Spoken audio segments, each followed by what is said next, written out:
to be the non-conventional folks. I hate that thing. Those of you that know me as a trial attorney and have seen me in court know that that thing is not my friend.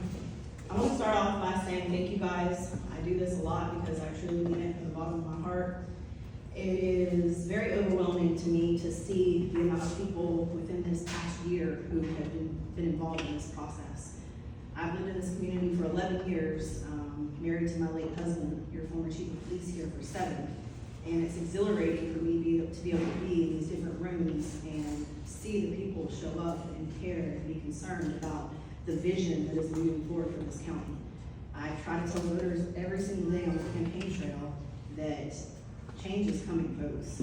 We have so many movement things that are going on between the candidates that are going to be affected by even just this August election that folks, I think, don't even recognize. We haven't had change in our sheriff, change in our county judge, change in a lot of these offices in many, many, many years. And what I like to tell people is I want to bring it back to the basics.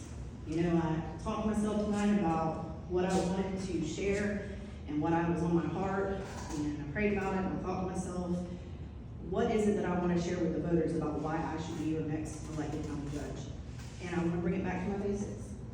What I started when I started this campaign, that I'm local, I'm invested, and I'm fair.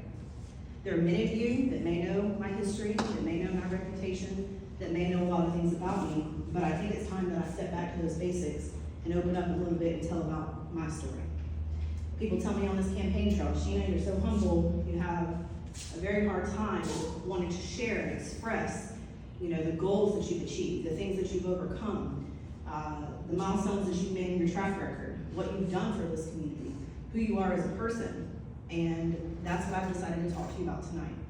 I don't want to talk to you about it as if I am, you know, bragging about those things, or I think that I'm even more deserving of any other candidate. But what I will say is that my story is a fabric that's lined with these communities for the last 11 years. I came into this community in 2014, and I started as a baby prosecutor in front of Judge Scaff.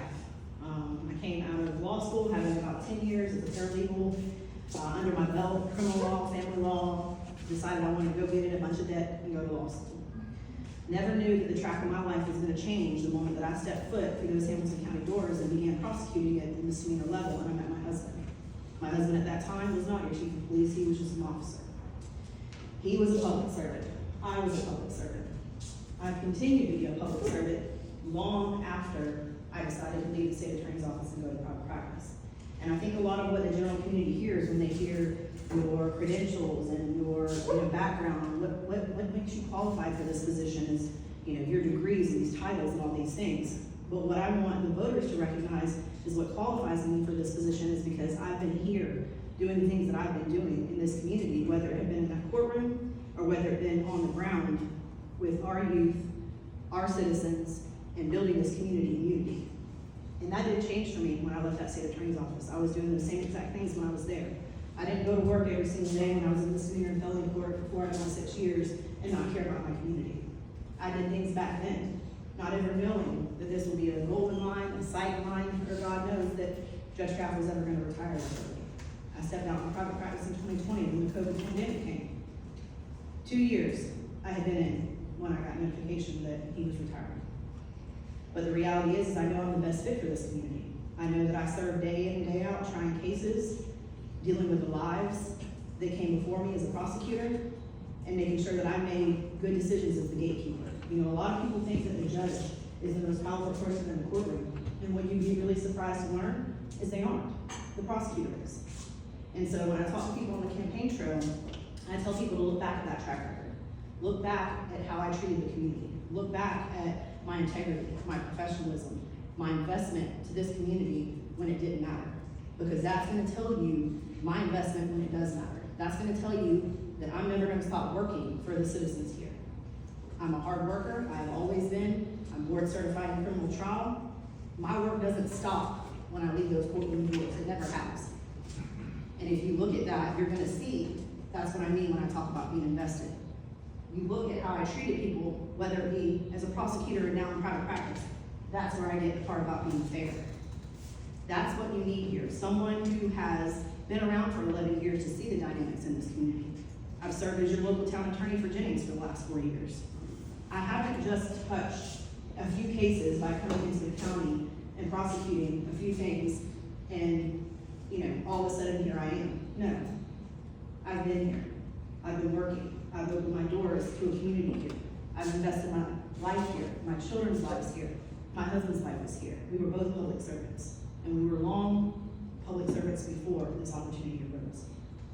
And I say that to you to say, I have broad experience. That matters. I'm board certified. That matters. I've been invested here. That matters. At the end of the day, you're gonna want someone that is gonna sit on that bench and is gonna treat everybody equally. That is going to look at the problems that we're facing in this community and recognize that every person has a specific case. Every person has a specific dynamic. Every person is entitled to have their own fair day in court. And one thing that you can rest assured that I will never stop doing is being fair, upholding integrity, not folding to pressure. Because one thing I can promise you guys will find out real quick about me, I don't fold to pressure and I have a backbone. And being honest and transparent with all that come before me. If that's what you want to see as far as the changes in this community, then I ask that you vote for me on August 20th. Thank you.